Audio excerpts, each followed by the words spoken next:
Convictions are ideas that we have pressure tested. We've thought about them. We've said, do I believe that? Is that true? If I can't prove it, have I thought about it enough to convince myself? And as you know, a lot of those things are morals, they're values. In some cases, they are ways we decide to conduct our lives. But we are going to end up with a spectrum of convictions in any society. Welcome, amazing friends, to another episode of The Hopeful Majority. Today, we've got our regular conversations with really prominent, interesting, fascinating people, as opposed to our general monologues. And today's guest, you're really going to appreciate, I think, because this conversation ranges from leadership to the military to developing young people that can navigate a polarized world. We've got on retired General Stanley McChrystal. Now, some of y'all might have heard of Stanley McChrystal, General McChrystal. He's a retired four-star general who commanded the U.S. and International Security Assistance Forces in Afghanistan. He also commanded the Joint Special Operations Command, and he's best known for integrating different assets of the military, whether, it's SEAL Team 6, Delta Force, and he was known for that seamless integration, a team across teams, something that he writes a lot about. And currently, he is the founder of the McChrystal Group, and he's doing some fascinating work helping organizations, different entities explore the complexities of the challenge we face today. But this conversation, honestly, I felt like I was being mentored this entire dialogue. I learned a lot. I hope you do. Let's cue the intro and let's get into the conversation with General McChrystal.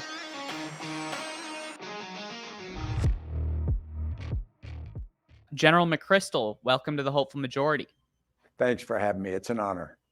It's good to see you, sir. As I told you when we first met, a month or so ago, I'd read a lot of your books throughout high school, throughout college, and a lot of your work, especially given sort of your distinguished career in the military, focused on character, leadership.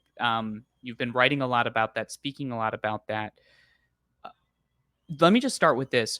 Why are you so focused on character building, leadership development?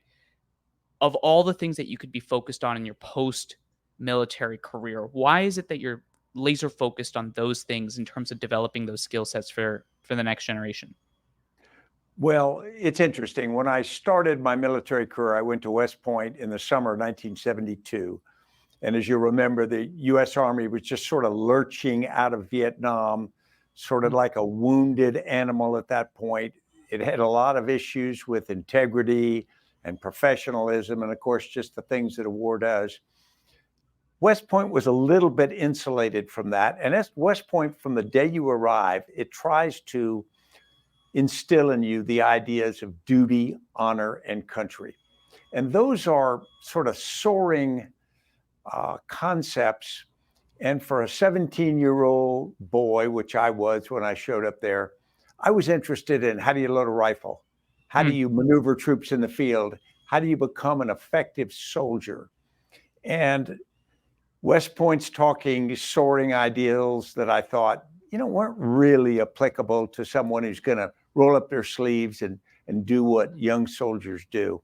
So I went into my career. And of course, early in my career, you spend a lot of time trying to become competent, technically and tactically competent. You try to become an effective leader. And then as you go further and you deal with larger organizations and more complex problems, you find this arc, or at least I found, this arc builds as you try to build this professional expertise up. It all comes back to character and values. At the end of the day, it is all built on the foundation that West Point was trying to instill in us. And I think to a great degree did, but we didn't walk around saying duty, honor, country. We walked around thinking we were going to be Second Lieutenant Smith or Jones. And yet, as I got more senior, in almost every situation, it wasn't the trigonometry or calculus that West Point taught me. It wasn't the science that it taught me. It wasn't even the military history that it taught me. It was the ability to think on a bedrock set of values and principles that gave you a firm footing. And so the further I get, the older I get, and I'm 70 now, the more I think it comes back to the basics. If you get that right, everything else is possible. If you get that wrong, everything is built on a foundation of sand.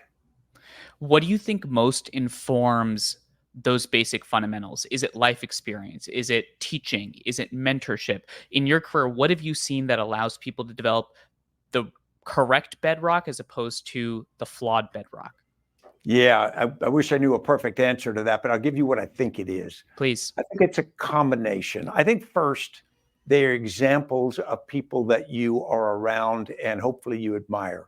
I've told people this before. My parents were married from 1947 till my mother died suddenly in 1971. And they were always happy. I never saw them argue. I'm sure they did, but I never saw it. But in my entire life, I never saw one of them do anything that was wrong. I never saw them take a parking place they shouldn't have. I never saw them with a wink and a nod do something slick, keep extra change given to them by a clerk. They didn't walk around talking about what moral people they were. They just lived sort of quietly in a way that you wanted to be that. Or when you weren't that, you were very conscious you weren't. So I think it starts with examples. I think then it rests on a bedrock of education. You know, it's the golden rule when you're very young, but then when it gets older, I think it's philosophy. Admiral Stockdale, James Stockdale, who was captured and imprisoned for 7 years in North Vietnam and won the Medal of Honor for his heroism under those conditions. He talked a lot about how important it was to have values that were informed by philosophy, what great people had thought before. And he found that in those moments when everything else you have is stripped away and all you have to hold on to are your beliefs and your identity, that education becomes very, very important. And then the last part, I think, is experience. And that is, we all try everything at least once, or at least most of us do, somebody like me. Whether it's a good idea or a bad idea, you got to touch the stove and find out if it's hot. You got to do something and find out if it's stupid. And usually you do.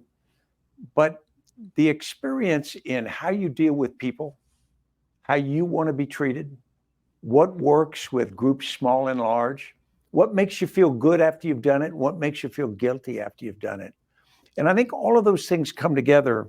And if you are paying attention and if you care, then I think it starts to build in each of us a set of convictions, deeply held beliefs. If we have the personal self-discipline to live up to them, then we have character. And that character is who we are. And that becomes the most important property that we have, because it's the one thing nobody can take it away. We can only give it. And I mean, I'm certainly the person that not only has to touch the stove, but sometimes I got to grab it. I grab it and then I chuck it across the room. And so I hear you on the point of learning through experiences, but there's something specific that you said there, which is our convictions inform our character, that they're sort of the bedrock of how we build that character. And I don't want to spend too much of this conversation focused on the now in the United States, because I think your wisdom and your thoughts, I think, frankly, live beyond it. But I do have to ask you that at this time, when people think that we live in one of the most divided times in history, maybe outside of the Civil War, where people think that the folks they disagree with have fundamentally different convictions, thus meaning that they might have bad character. How do you recommend people live in a society where there will be different convictions? And how do you deal with people that have different convictions than you? Yeah, and this is tricky because I sort of parse the difference between just simple beliefs or faith and convictions. And it may be a false dichotomy, but beliefs are somebody tells you the world is flat and you just say, okay, I believe that because I can't check it. Or you go to some of our religious beliefs. We are asked to accept things that we can never prove. Convictions are ideas that we have pressure tested. We've thought about them. We've said, do I believe that? Is that true? If I can't prove it, have I thought about it enough to convince myself? And as you know, a lot of those things are morals, they're values. In some cases, they are ways we decide to conduct our lives. But we are going to end up with a spectrum of convictions in any society. I've done a lot of study of the years before the American Civil War. And now we look back and we declare slavery as being evil. And I think we're right to do so.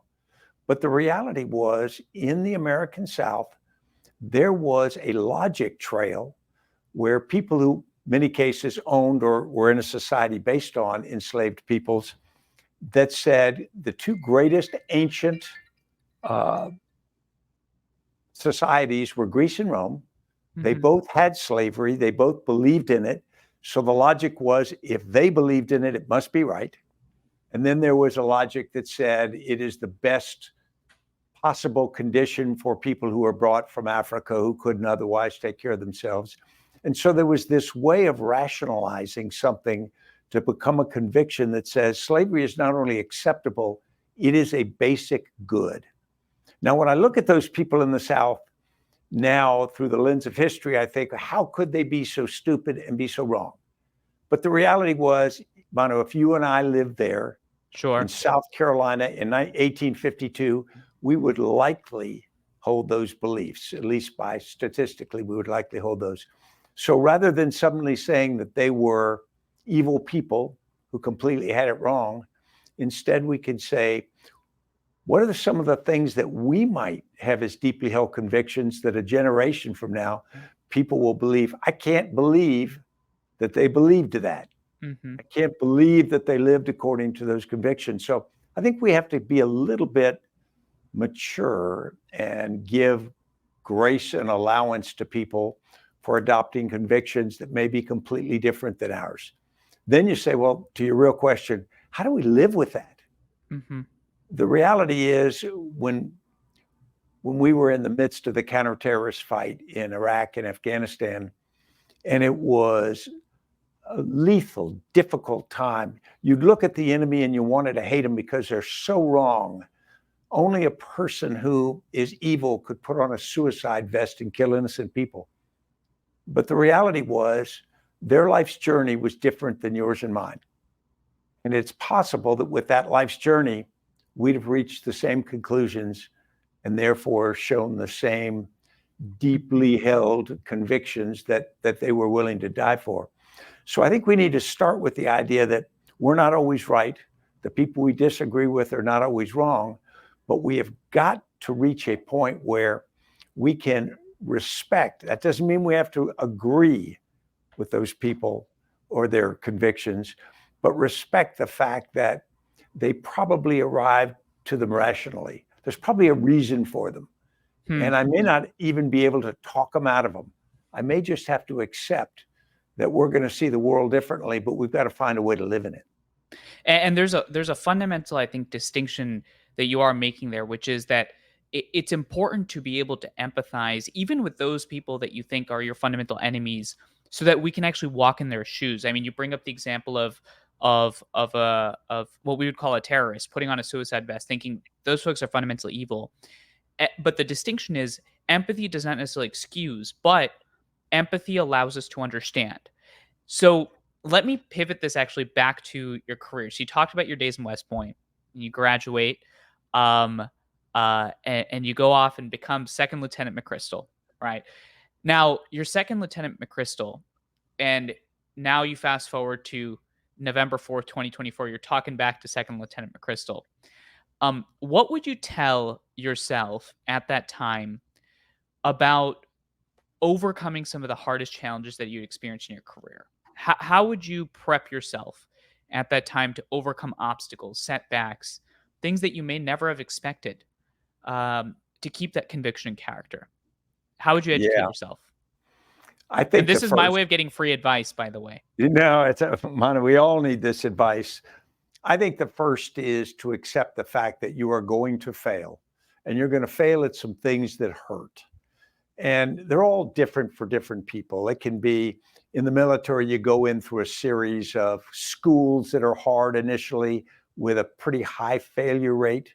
So there's a group of people that start tripping up in their first military development courses. And that hurts because it's embarrassing to not get a certain qualification that you had really wanted to have because you knew that people respect it. In the Army, it was the Ranger School or parachute wings. That sort of indicated you were a made man if you were a young leader. And if you don't get that, then you start with sort of, whoa, that is a reality check suddenly. Then you go into your career and you go into your first leadership jobs and you screw things up. I was a young lieutenant one time and we go out and I'd taken my mortar platoon out to this place to do a live fire training. And so we go to this position and the lieutenant's in charge of the map. He's the one with the plan and here's where we're going to go. And we go there and I tell everybody, okay, we're going to dig these big mortar pits, which are great big holes. You put the mortar tube in so it's protected from enemy fire. And it's a lot of work to dig a mortar pit. And we had to dig 3 of them. And so we dig away. And then when we try to open the range, get range control to open it, they won't open it because they say we're at the wrong location. So in righteous indignation, I get in the vehicle with my platoon sergeant. We drive to this range control headquarters and we go to tell them what the deal is. And they simply point out that what I had requested, me, the lieutenant, and then where I had taken my platoon were 2 different places. And if I would move my platoon to the correct place, we could fire. So the screw up is completely Lieutenant McChrystal's. So they're not going to budge, range control. So I drive back to my platoon. Now I've got to tell them we're going to move, which means we got to fill the holes we dug in. We got to go to another location. And if I'm going to uphold the standard, which I claim we always have to do, we're going to dig 3 new holes. And it was about 17 guys in the platoon. And you can imagine how popular it was in the moment. They must have really loved you for that. Yeah, I was, but it was entirely my fault. I couldn't even pretend it's anyone else's fault. And so you suddenly go from being this hopefully flaw-free leader to being just another boneheaded lieutenant, and they're rolling their eyes when your back's turned. And you start with experiences like that. And how do you deal with them? And so the first thing is you deal with is, guess what? I am another boneheaded lieutenant, but I'm going to try to learn. I'm going to try to not do that again. So you're going to go on in life. And the problem is, as you get greater responsibilities, your screw-ups get greater. Yes. Because the scale of them. And then in parallel, your personal life. How many people fail at a marriage, or how many people have a child and then that child has problems. And it may not be the fault of the parents at all because, people just do have problems, but it feels like failure. Or you have financial problems. And so you get on to life and you've created this narrative about yourself, but the narrative isn't really accurate. The narrative is a veneer. And so I think what you have to tell yourself is, I'm going to make a lot of mistakes. Some are going to be embarrassing. Some are going to be humiliating. But the reality is, I can't let them define me. I can't pretend I can't pretend I'm something better, but I can pretend I'm as good as I can. I'm trying to be as good as I can be. That's sort of this redoubling. I mentioned I'm 70 years old. Every day I get up and I have to try to be better than I was yesterday because yesterday wasn't that great. And I mean, that's just a reality. Yeah. And so I think that's and that mindset requires a lot of resilience. I mean, and resilience is, you can watch a bunch of motivational videos and feel good about yourself, but resilience is hard. I mean, I've only been doing this thing for like 4 or 5 years. I graduated in 2020. We started Bridge USA in 2017. And I mean, even today, right before this conversation, I had a mini failure that was primarily my responsibility. And in some ways, it requires a mental detachment from making it so that you don't take it personally to just it's another point in the game of life that you're just building on. Is that sort of what's the mindset that you recommend people have for developing resilience in whatever position they are in? Yeah, and I thought a lot about this, and here's where I think about it. The first is don't deny it. There's a Yeah. certain number of people I know who literally go into denial. They go, I didn't fail at that. It wasn't a failure, however they want to write it off. And they just literally act as though it didn't happen. You got to accept it did happen. It was my fault and it was a failure. The second is I think you can't be unwilling to admit it to others. Now, that doesn't mean you got to run into people and pour your heart out every moment or go in the Yeah. corner, sobbing in a fetal position. But it does mean to say, my bad. I screwed that up. I'll try not to do it again so you can move forward. And then the last is you actually deciding you're going to try to do it better. Because the reality is, if you start acting like a jerk, it gets easier every day. If you yell at somebody and treat them poorly and they can't do anything about it, you can do it the next day. Nobody says anything about it. Pretty soon that's your habit. Pretty soon you start to say, well, all right, that's okay because that's what I do. That's where I think we've got to, for ourselves, we got to say, nope, that's not who I am or what I am, which requires some introspection and say, how good am I really going to try to be? How hard am I going to work? How much am I going to give to others? Whatever it is, the metrics that you think matter. How are you going to hold yourself to account and hopefully have some people around you that do the same? Hmm. Hmm. So, a lot of people listening to this are probably thinking to themselves, well, especially if they don't know your career, though I think a lot do that listen to this, why does the general have such firm views about leadership and resilience? What brought him to this point that allows him to speak with such authority on this? And the question that I want to ask you next, I think sets up sort of the second half of this conversation, which is that you led, and we talked about this a little bit in the introduction of this conversation, that you led the integration of tier one units that really accelerated the war on terror, between 2003 and 2010. And importantly, the people that you were commanding at that time, um, you have to do a lot to earn their respect and their accountability. And something that I've seen about you from all sorts of places is that no matter one's political views or backgrounds, the special operations community has a lot of respect for you, especially the NCOs, which is particularly difficult to earn. Um, how what is your insight on how you went about building trust and leadership with folks that are incredibly competent, have huge rightful chips on their shoulders, and are driven primarily by outcomes? How did you build that resilience and trust and leadership? Yeah, it's a good description because the level of confidence in that group is high. Um, at times, the organization even appears arrogant because they are so Sure. good.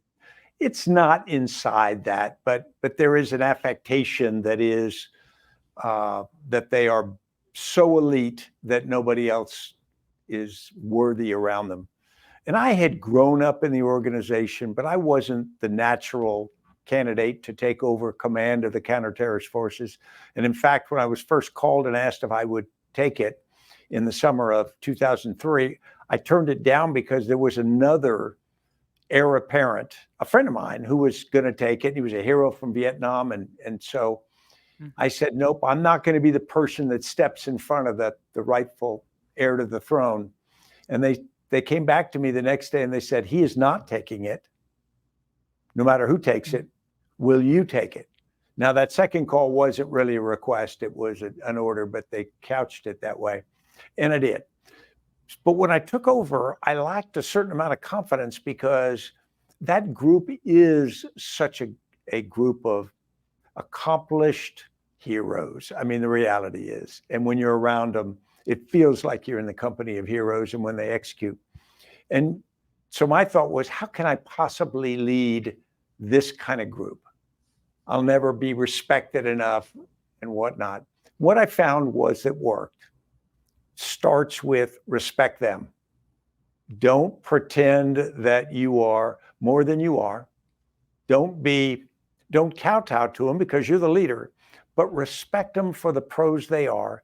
Listen to them, seek their inputs, and so make it a two-way. So that actually came pretty easily. Hmm. The second is admit what you don't know. When you're in front of the organization, you don't have the answer to something, say, I don't know. What do you think? And at first you think that that's going to undermine your credibility because they'd go, well, this guy doesn't know enough. The reality was they respect you because they know that most leaders don't know everything. And therefore, I was willing to say, hey, give me the answer to this particular thing. The next may not be obvious, but it is work really hard. Work as hard as they do.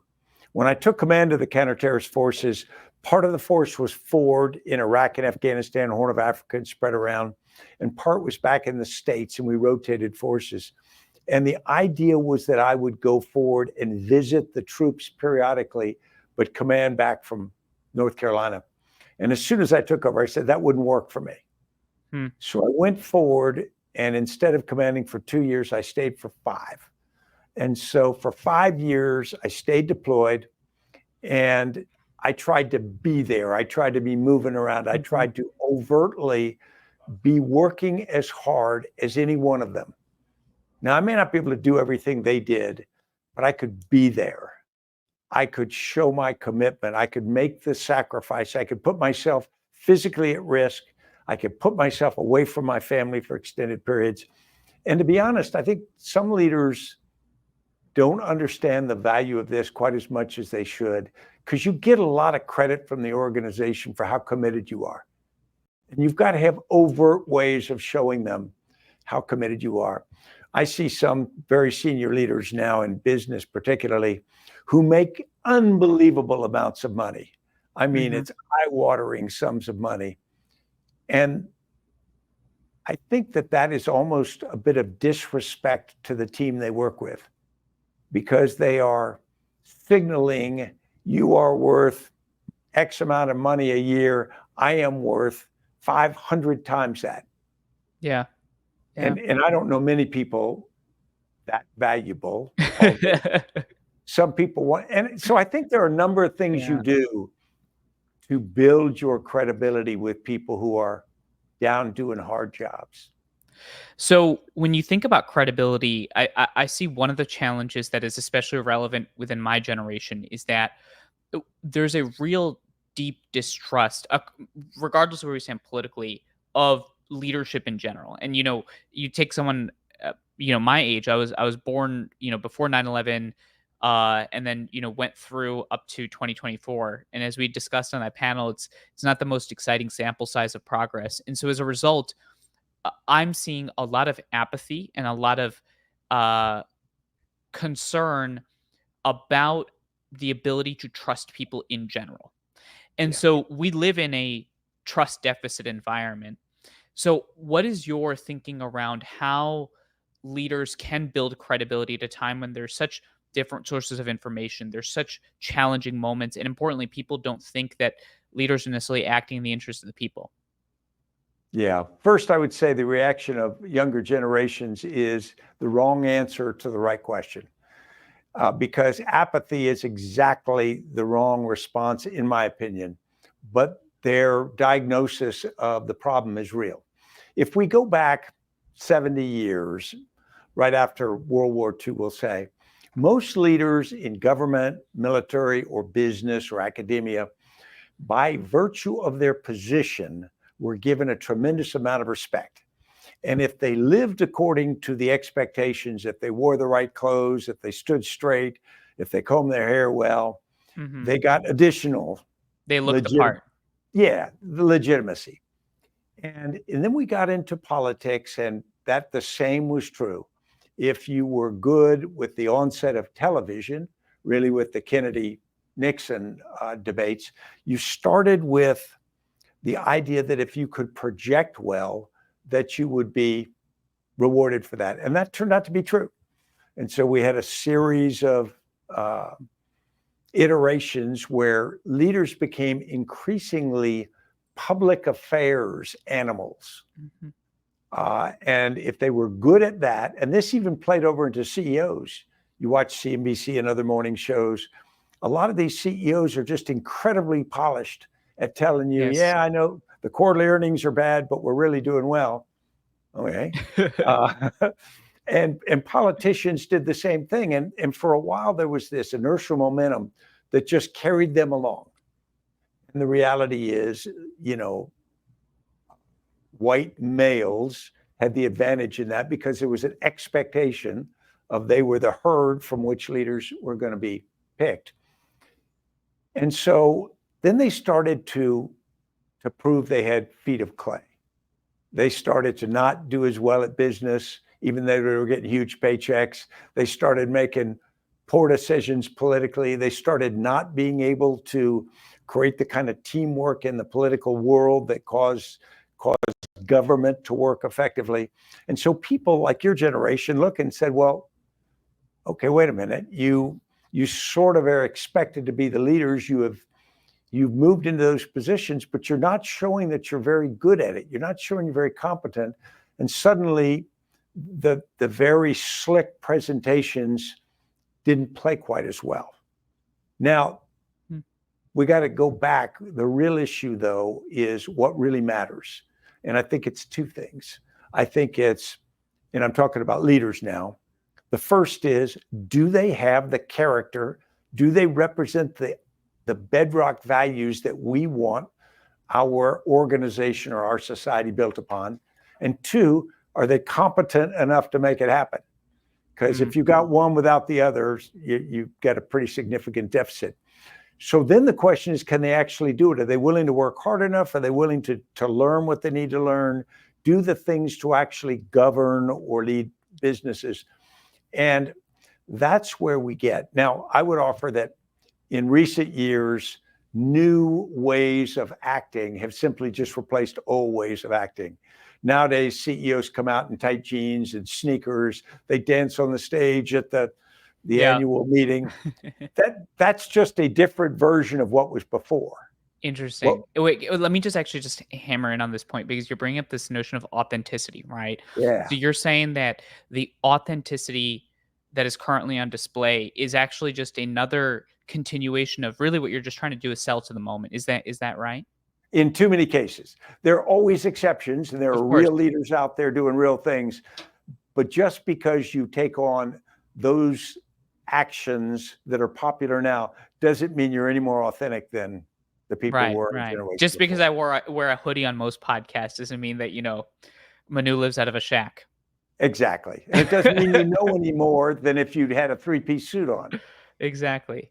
Exactly. That's fascinating. Well, then if you actually spoke directly to the moment, what do you think is the most important characteristic or leadership trait within the president of the United States? And forget the two current candidates. I just mean just broadly. You've interacted with many presidents. You've worked with many of them. You've seen a lot of leaders. You've also probably interacted with folks that were candidates, but were not actually president. How do you apply that to presidential leadership? I'm struggling with this one, so I'm going to tell you up front, my answer is Please. not really good. Because there's that old saying that said, the problem with the presidency is doing what you have to do to get elected and still being worthy of the job afterward. And so I'm not sure that the things a leader has to do to become popular enough to be elected leaves them much breathing space to being the kind of leader required. Margaret Thatcher had many shortcomings, but she talked about making decisions that would only play out 10 or more years in the future. And so if you are answering what the American people want in focus groups, if you're answering what polling tells you is popular, you're probably not doing for the American people what they actually need done, because the American people, I know we all say they're wise, but we need to be led. We need to go in places we will not go by choice. We need to decide how much money we are going to raise from ourselves, taxes. We need to decide how much money we're going to spend and where we're going to spend that. We need to make those decisions honestly and courageously and be able to look each other in the eye and say, that's what we're going to do. But instead, we've got this almost sleight of hand. We say that you as an electorate, you've been wronged. You're not getting what you deserve. Well, the answer is there's only a certain amount to give out. And so the question of who deserves what is a social decision that has to be made by society writ large. But we can't create more out of thin air. If we're going to create more of anything, opportunity, money, we're going to have to work for it, sacrifice and whatnot. And I'm not sure a leader with that message today, the closest one that I remember is Ross Perot in 1992. And he had these little placards. And when he talked on TV, he explained, he says, the American budget, the government doesn't work. Doesn't make sense. We take in this amount of money, we spend this amount of money. Guess what? Pretty quickly, you got a problem. Mm-hmm. Now, he was a different kind of character, but he wasn't wrong. Mm-hmm. And I'm not sure a leader can be honest with the American people now in the way that I want a leader to be honest, and still be elected and still be supported politically, even if they get into the job, because we've just got this environment that almost, it not only accepts dishonesty, it demands a certain amount of it. Well, isn't that a pickle? That's a real pickle. I mean, it's fascinating. When I was young, well, I still am, but when I was very young and didn't know anything about politics, and I still don't broadly, actually, I know less, I think, doing this work. I remember you used to look at people on TV and used to say, well, that's a leader, that's someone I appreciate. And then I got to the very lucky position of having the opportunity, because of a lot of our students' great work, to start meeting some of these folks. And I started to feel very let down because I started meeting my role models in real life, which is a very weird experience to go through. And I, for a couple of years, came of the cynical mindset, well, all we need is just better people in there, right? Or if you put us in there, we'll do just fine, right? Which is the reaction of a lot of the younger generation. It's always the case, I think, in every era. And now, to your point, I'm of the different view, which is it's not necessarily that the people are bad or they're malintentioned. It's that the system and the structure that's built just has a different set of incentives, right? So is your view that to start to try and challenge this problem, you have to start thinking about the incentives that drive someone to get elected and think about ways to check those? Is that where your mind is headed in terms of how to resolve and get us out of this pickle? Exactly. And I wouldn't have used the word incentives, although it's a better word, because when I think of a culture in an organization, it's what the organization does, it's what's acceptable, it's what's demanded or expected of members. And people grow to expect it of themselves. And they typically live up to that culture or live down to it if it's, of a lower level. And that's where our government is now. And at all levels, we don't have the pressures from the outside that stop people from doing boneheaded stuff. We don't have the things that says, stand up straight, don't lie, do this. We are relying on people to do it just because they're such great people. Well, they're not all Marcus Aurelius. We are not all going to be as good. When the founding fathers created our government, the genius of the Constitution and the government that was created is they recognized all the human weaknesses that would last forever. And they built a government designed to account for that. So they put checks and balances and things like that. And we have allowed many of those to be either weakened or ignored. And some need to be recreated in a modern sense. But there needs to be something that stops a leader from lying to the American people or punishes them for it. We need to stop the incentives that allow a leader to spend money we don't have, or to do things that aren't responsible in the long term. And it gets to the incentives idea, but it's us. We're the only people who can do that. We damn the government But the reality is we control the government. I know it's at arm's length through voting, and that's frustrating. But the reality is we do. Mm-hmm. And so if we can't find a way to do that better, then we will continue to be disappointed. And you know what, like you say, I will support a young person to run for office now, and I've encouraged number two, but I always do it a little reluctantly because I always look them in the eye and I said, you're going to become just like everybody else. Yeah. And pretty soon I'll be disappointed in you. I'll tell you, which is why your first point of input to young Second Lieutenant McChrystal is accept that you will fail, right? And if you fail and you accept that, then you understand that it's all up from here. I mean, I remember reading the biography of political leaders on both sides. You know, somebody like a Nancy Pelosi, and this is not to say I support her or anything like that, but you look at somebody like a Nancy Pelosi. And from her standpoint, she started off as one of the most progressive congresswomen in the history of this country. I mean, she led the fight for gay rights. And now today, she's seen as quote unquote the creature of the establishment, whatever that means. And you see somebody like an Alexandria Ocasio-Cortez going through a similar transformation. And you see this on the right as well. And in some views and cases, it's not so much a question of what you actually stand for. It's about what you show to the people. And to your point, it's sort of a PR marketing game and exercise just at scale. That's right. And we accept it. In fact, we demand it. Right. Because we want to be entertained. So I was listening to one of your TED Talks yesterday, and there's a specific question that you framed, and it builds directly off of what we just discussed, which is how do you build shared purpose and consciousness within a people that have different experiences and lived memory? And you were specifically talking about that within the military, because of how diverse that institution is. How do you apply that question to the country that is the United States? If you were, if one was president, how does one build that sense of shared purpose in a country with such different views and beliefs? I got this from a friend of mine, but I think it's correct. And essentially, you have to raise up altitude.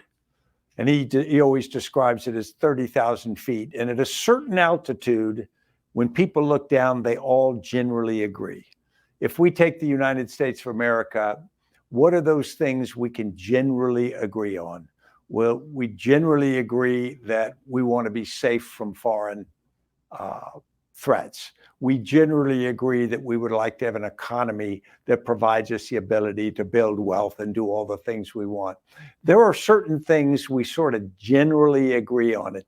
And sometimes you have to just keep raising up until you get to the point it starts to be so vague that people say, okay, yeah, of course we all agree on that. But that's a starting point. People who've dealt in negotiations before typically tell you that you have to find things you agree on. Maybe it's the shape of the table. Maybe it's how long the negotiating sessions will be. And you start from points of agreement and you start to work. So I would say if you stay in the United States of America, you say, okay, we are going to have a viable economy. That means we are going to have to be able to make money, some through trade, some through internal things. We're going to have to make that work. Everybody will say, yeah, I generally agree with that. People will be cautious. And then as you start to move further forward, you say, okay, are we going to spend more than we bring in? That's when people start to go, that's a trick. No, but the reality is they know we can't over time keep doing that. We've got to have a system that is responsible. So I think it's starting with those things and starting to then move into what are the real questions? You know, because if we talk about the economy in America, the real questions is not, do we want a good economy? It's how do we want to distribute it? And how do we want to distribute the work? You know, what work do we want to do here? What do we want to get from foreign countries? How do we want to distribute the fruits of that economy? That's really it. I mean, if you can step back and take on those issues, you know, you get pretty much to the heart of it, pretty much the heart of most social policy. And that's where I think you go.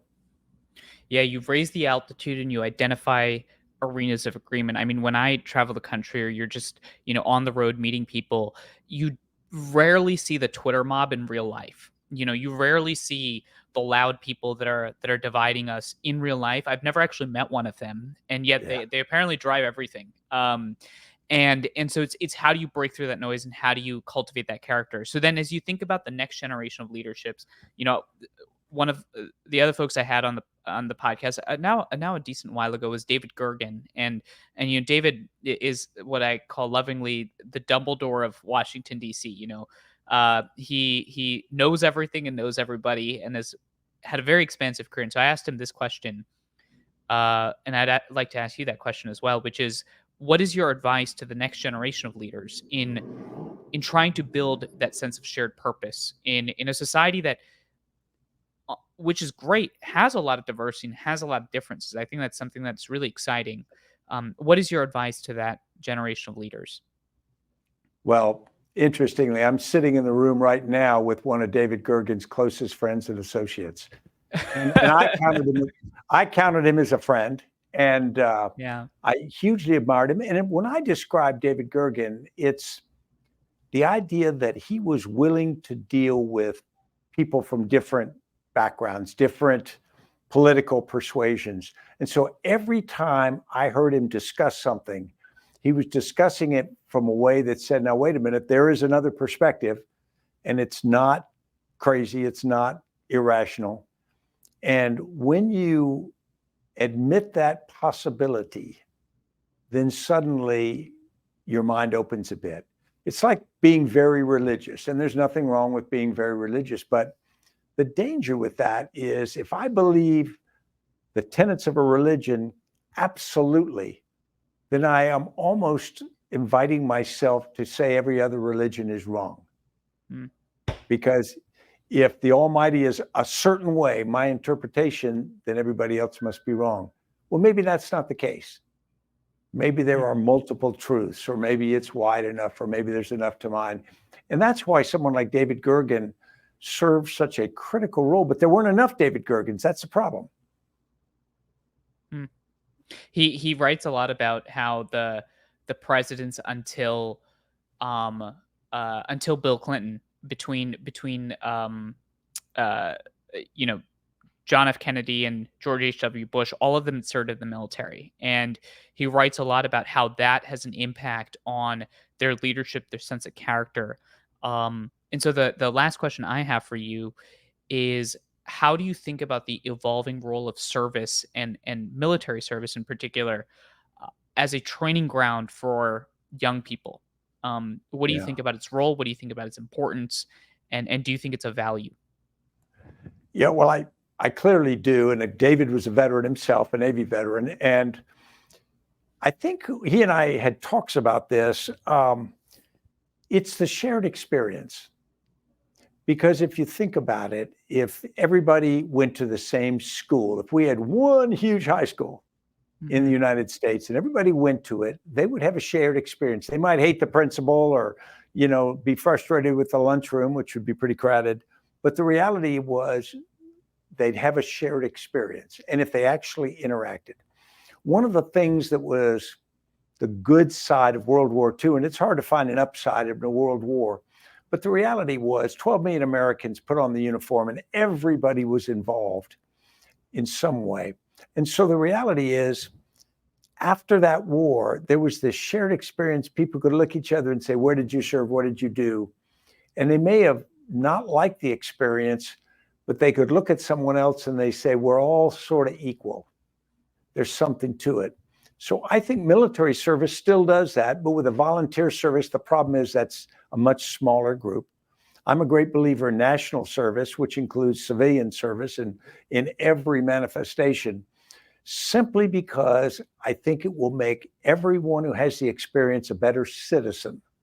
At the end of the day, what we need to produce is the best citizens we can have.